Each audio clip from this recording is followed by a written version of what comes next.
कहते हैं माँ बाप का सिर और भी फक्र से ऊंचा हो जाता है जब उन्हें कोई ये कहकर बुलाता है कि देखो ये उनके पिता है या ये उनकी माता है। जब वो सड़कों पर निकलते हैं तो उनका सीना गर्व से और भी चौड़ा हो जाता है जब कोई उनके बेटे या उनकी बेटी के नाम से उन्हें पुकारता है।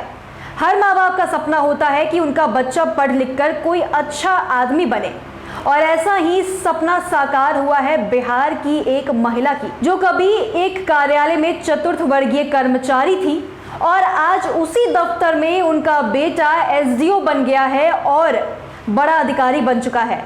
हम बात कर रहे हैं मनोज कुमार की, जिसकी मां कभी उसी दफ्तर में झाड़ू लगाने का काम किया करती थी। आज उनका बेटा वहीं का एसडीओ बन गया है।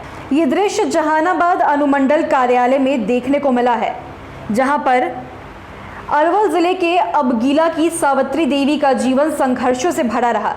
नौकरी लगने से पहले गांव में किराना दुकान चलाकर परिवार का भरण पोषण करती थी। पति रामबाबू प्रसाद खेती किसानी करते थे। किसी तरीके से घर परिवार चल रहा था। इस बीच 1990 में चतुर्थ वर्गीय कर्मी की वैकेंसी निकली। 8वीं पास सावित्री देवी ने नौकरी के लिए आवेदन किया। सावित्री देवी को सरकारी नौकरी मिल गई। नौकरी भले ही चपरासी की थी, लेकिन सामान्य परिवार के लिए ये एक बहुत बड़ी उपलब्धि थी। जिस समय मां को नौकरी मिली, मनोज कुमार मैट्रिक में पढ़ रहे थे। नौकरी के बाद उनकी पढ़ाई का खर्च भी बेहतर तरीके से निकलने लगा। सावित्री की पहली पोस्टिंग पटना सचिवालय में हुई। इसके बाद गया और 2003 में जहानाबाद आई। यहाँ से 2006 में पटना सचिवालय चली गई। वहीं से 2009 में सेवानिवृत्त हुई। अनुमंडल पदाधिकारी मनोज कुमार बताते हैं कि हम लोगों का परिवार पूरी तरीके से खेती और किसानी पर निर्भर था। जब भी कभी माँ से मिलने अनुमंडल कार्यालय जाया करता था, तब इच्छा होती थी कि मैं पढ़ लिख करके बड़े साहब की कुर्सी पर बैठूं। माँ इसके लिए हमेशा प्रेरित करती थी। इसी का फल है कि आज उसी कार्यालय में मैं एसडीओ के पद पर कार्य कर रहा हूँ।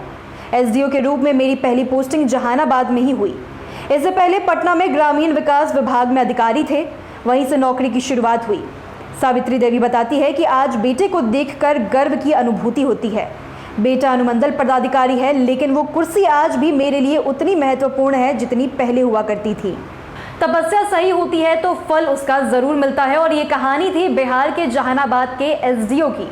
तो आज की कहानी में इतना ही। आप बने रहे न्यूज़ पीआर के साथ। धन्यवाद।